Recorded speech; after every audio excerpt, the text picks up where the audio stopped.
ვეშაპს აქვს სოფლიოში ყველაზე დიდი ტვინი ცოცხალ არსებებს შორის, მაგრამ ინტელექტი არ იზომება ტვინის სიდიდით.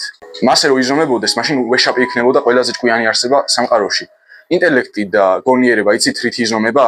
ტვინში არსებული ნეირონების მოწყობითა და სტრუქტურით. ვეშაპს კი აქვს ყველაზე დიდი ტვინი, მაგრამ რა თქინდა, იმის ტვინში არსებული ნეირონები არ არის ის ეფექტურად მოწყობილი, რომ მას გონიერებაში დაეხმაროს. ანუ ვეშაპის ტვინი მოწყობილი არის მხოლოდ ძირითადი ფუნქციებისთვის, აი როგორც არის ელემენტარული გულისცემა, სუნთქვა და ასეთი მარტივი რაღაცეები, მაგრამ ადამიანის ტვინისია მოწყობილი, რომ მას დამატებით შეუძლია აზროვნება. აი ზუსტად ეგ არის, რომ აქამდე მოვედით აზროვნების წყალობით.